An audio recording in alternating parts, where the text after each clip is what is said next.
अभय जी जयपुर से। आदाब वंदन सिंह। श्री हरिवंश गुरुदेव। गुरुदेव भगवान, आपने प्रहलाद जी की स्थिति का वर्णन किया कि वे सबसे उच्च कोटि के महात्मा, अखंड नाम जापक, अखंड इष्ट स्मरण करता।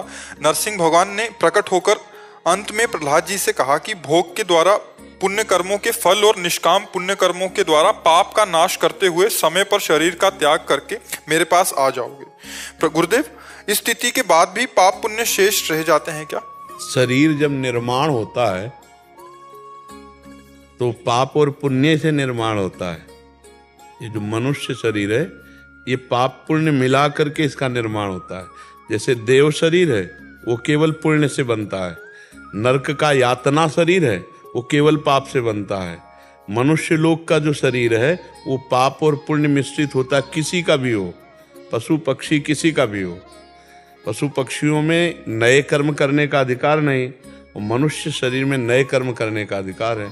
तो प्रहलाद जी नए कर्म करने की स्थिति से तो बहुत ऊपर उठ गए, लेकिन पूर्व कर्मों से जो प्रहलाद शरीर बना है, उसकी तो आयु निश्चित है ना, कि इतने वर्ष ये शरीर जिएगा, इतने वर्ष में दुख पाएगा, इतने वर्ष में सुख पाएगा।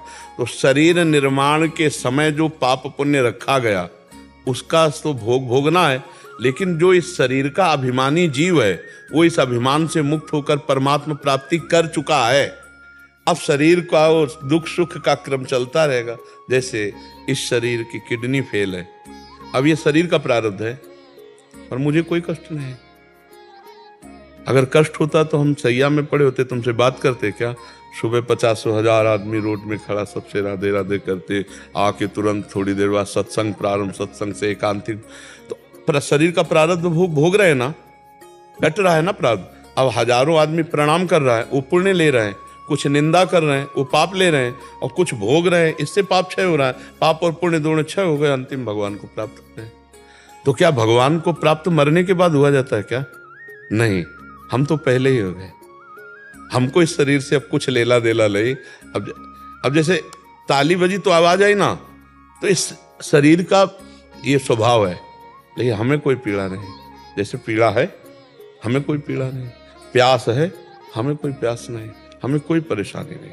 हमारा दिमाग स्वस्थ है, शरीर अस्वस्थ है। वही बात प्रहलाद जी को कह रहे हैं कि तुम्हारे शरीर की रचना के समय जो पुण्य और पाप रखे गए थे, शुभ और अशुभ प्रारब्ध, उन दोनों को भोग लो और इसके बाद आ जाओ हमारे पास। प्राप्त तो प्रहलाद जी अभी हो गए। हर स्थिति में भगवान का उनको सानिध्य दर्शन प्राप्त हो रहा है ना। जब मार रहे हैं, पीट रहे हैं, तो देख रहे हैं हरि मुझे गोद में लिए हुए हैं। उनको कोई भगवत साक्षात्कार करना तो नहीं। गर्भ से नारद जी ने भगवत साक्षात्कार महापुरुष प्रकट कर दिया प्रहलाद जी को, पर भोग शरीर का भोगना पड़ा। देखो, ध्रुव जी को भगवान का साक्षात्कार हुआ, और कितने 36,000 वर्ष राज्य शासन किया, यक्षों से युद्ध किया। बड़ा चरित्र आता है ना। ये है पुण्य और पाप की लीला, और वो दोनों से निरपेक्ष है, क्योंकि भगवत प्राप्त हो चुके हैं। भगवत प्राप्त महापुरुषों के शरीर में भी सुख दुख देखा जाता है। जिस खोपड़ी पे कुंतलों फूल चढ़े उड़िया बाबा, उसी खोपड़ी पे गड़ासा चला। बोलो, जिसका कभी किसी जीवन में किसी से भी बैर नहीं रहा होगा, ये विक्षिप्त आदमी वहीं आश्रम में आके रहने लगा, सेवा करता, खाता पीता, ऐसे जैसे बाबा जी रहते हैं ऐसे रहने लगा। ऐसे सत्संग हो रहा था, शांत मुद्रा में पूज्यपाद उड़िया बाबा जी बैठे थे। तो अब जैसे मक्खी है हटाने के लिए पंखा या मोर पंख रखते हैं सेवक जन, तो ऐसे ऐसे मोर पंख कर रहे थे। वो आया, बोला लाओ। बोले नहीं, तुम्हें नहीं दे। मतलब एक गुरुजनों की सेवा के लिए थोड़ी योग्यता भी होनी चाहिए, समझ भी होनी चाहिए। वो गया, कंबल ओढ़े हुए था, जिस गड़ासे से चारा काटा जाता है वही गड़ासा लाया, और बाबा शांत बैठे थे। इतनी रफ्तार से मारा कि 6-6 इंच गड़ासा खोपड़ी में घुस गया, और 5-6 गड़ासे कि मतलब कोई समझ ही नहीं पाया, किसी की संभावना ही नहीं थी कि मतलब ऐसा खून के फव्वारे उठे। बाबा एकदम ओ, तो ये प्रारब्ध हो गए ना। भगवत प्राप्त महापुरुष तो बहुत पहले हो गए थे, ब्रह्म बोध संपन्न महापुरुष, जीवन मुक्त महापुरुष। लेकिन शरीर का पाप और पुण्य का प्रारब्ध देखो। जिस खोपड़ी पे हजारों मन फूल चढ़ा होगा, अंतिम लीला गड़ासे से हो रही है। भगवान के चरण में बहेलिया बाण मारता है, द्वारिकाधीश के अंतर्ध्यान लीला। अगर छुपकर बाली को मारा तो वही व्याध बनकर भगवान लीला, जो कर्मों का हिसाब किताब है वो खेल। तो इसीलिए प्रहलाद जी से कहते हैं कि तुम अपने पूर्व के पुण्य और पाप का भोग कर लो, मुझे प्राप्त हो जाओ। पर वो शरीर राग रहित महापुरुष हैं, तो इसलिए पुण्य पाप का संबोधन मात्र किया जाता है, वो उस भोग से परे हैं। जो देहाभिमानी जीव होता है वही उस भोग से युक्त हो जाता है। नहीं तो जो ज्ञानी या भक्त होता है, शरीर में पीड़ाएं होती हैं पर उसका मन भगवान में लगा होता है, इसलिए पीड़ा का प्रभाव व्यथित नहीं कर पाता। ऐसा नहीं, अब प्यास लगी तो लगा है ना, प्यास लगी, पानी पिएंगे तो लगेगा ना अच्छा है पानी पीना, लेकिन ना मिले तो व्यथा नहीं है कि हाय अब कैसे, नहीं, जैसे जोई जोई प्यारो करे सोई मुझे भावे। तो समझ पा रहे आप। देहाभिमानियों के लिए जैसे उन्होंने एक ये भी दिया होगा जो उससे देहाभिमानी जीव जो है इस बात को समझ ले।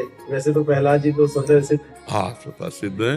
हाँ, पर देहाभिमान मुक्त होने के लिए उसी में चर्चा है कि जो भगवान का निरंतर चिंतन करता है, समझो निरंतर, जय राधा राधा राधा राधा राधा, तो तुम्हारे अंदर शुद्ध ज्ञान प्रकट होगा। तो अगर रस्सी का ज्ञान हो जाए तो सर्प का भय खत्म हो जाएगा कि नहीं हो जाएगा। जैसे टेढ़ी रस्सी पड़ी है और हमें भ्रम हो गया कि सर्प है, तो अब इसके लिए हमें प्रकाश चाहिए। जहां प्रकाश होगा तो हमें दिखाई देगा रस्सी है, तो सर्प का भय खत्म हो जाएगा ना। ऐसे हमें ज्ञान चाहिए, ज्ञान का प्रकाश होगा तो हमें पता चल जाएगा कि हम देहाभिमानी जीव नहीं, हम भगवद अंश हैं, हम भगवत स्वरूप हैं। जहां ज्ञान हुआ तो रस्सी का जो सांप का भ्रम था, मरने जीने का, दुख सुख का, ये सब भ्रम खत्म। जासु कृपा सब भ्रम मिटी जाई, गिर जा सोई कृपालु रघुराई। जो भगवान का भजन करता है तो उनकी कृपा से भ्रम नष्ट हो जाता है। जो मैं स्त्री हूं, मैं पुरुष हूं, देहाभिमान है, ये भ्रम नष्ट हो जाता। जासु कृपा सब भ्रम मिट जाई, या गुरुदेव की कृपा से। गुरु प्रसन्न साहब अनुकूला, मिटी सकल कल्पित भय शूला। एक कल्पनात्मक जो भय है वो गुरु प्रसन्न हो गए, साहब इष्ट अनुकूल हो गए, शुद्ध ज्ञान जागृत हो गया, भय खत्म हो गया, निर्भय हो गया। निर्भय, निश्चिंत, निशोक, ये सब स्थितियां आ जाती। खूब नाम जप करे, भगवान उपाय बता रहे हैं। भगवान का अखंड चिंतन ही, नाम जप ही शुद्ध ज्ञान प्रकाशित कर देगा, पक्का समझो। और इसी ज्ञान से, ज्ञान प्रकाश से जो जड़ चेतन ग्रंथि पड़ गई, तो ज्ञान के प्रकाश में देखा यद्यपि मृषा, अरे गांठ तो लगी ही नहीं थी, गांठ तो लगी ही नहीं थी। अभ्यास व सब माने हुए। जैसे एक धोबी जो है गधे को ले गया घाट में, अब गधे को तो ले गया लेकिन रस्सी ले जाना भूल गया, तो गधा कहीं चला जाएगा। तो उसने सोचा आज ड्रामा करके देखते हैं, तो बिना रस्सी बांधे, वो ऐसे जैसे बांधने का होता है ना, नाटक किया, उसके पैर में हाथ लगा के चला गया। कपड़ा धो के आया, गधा वहीं खड़ा मिला। अब पूरे कपड़ा लाद दिए, अब देखा बंधा तो है नहीं, तो 2-4 डंडे मारे, फिर भी गधा टस से मस नहीं हुआ। उसको लगा चल, तो उनको लगा हमने ड्रामा किया था बांधने का, अब जो ही छोड़ने का ड्रामा किया तो ही भाग पड़ा। जो ही हाथ लगाया ना, बस हम ऐसे बंधे हैं। यद्यपि मृषा छूटती कठिनई, यद्यपि झूठा है बंधन, जड़ चेतन की गांठ नहीं लग सकती, पर ये गुरु प्रताप से ज्ञान हो जाए, ये प्रकाश हो जाए हमारे हृदय में कि हम भगवान के अंश हैं, हम देह नहीं। ये भजन से होगा।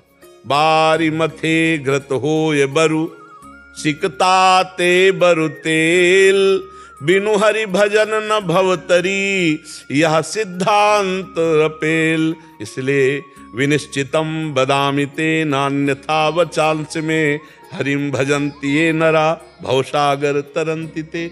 जो नाम जप करेगा वो निश्चित बात है भवसागर से तर जाएगा। परम कृपालु हरि हमारे देहाभिमान को नाश करने वाला ज्ञान दे देते हैं।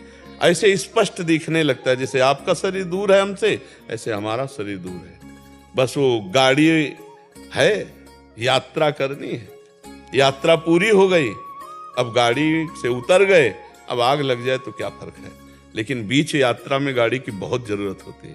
अभी मनुष्य शरीर की बहुत जरूरत है जिससे हम भगवत प्राप्ति कर लें। और भगवत प्राप्ति हो गई तो चाहे कैंसर हो जाए, किडनी फेल हो जाए, हार्ट फेल हो जाए, अब घर आ गए, अब क्या परेशानी, गाड़ी फेल हो जाए, अब क्या है। पर अभी जैसे भगवत प्राप्ति ले मिला तो फिर नया जन्म लेना पड़ेगा। इसलिए बहुत अधिक से अधिक भजन करो और भगवान से प्रार्थना करो, गेम से मुक्त कर दो। प्रभु मुझे इस गेम से नहीं खेलना, मुझे अब नहीं खेलना, गेम से नहीं खेलना, स्त्री पुत्र परिवार भोगवास अब नहीं खेलना प्रभु, अब मैं आपके साथ खेलना चाहता हूँ। आपकी दिव्य लीला में, ये माया जनित लीला से मुक्त कर दो।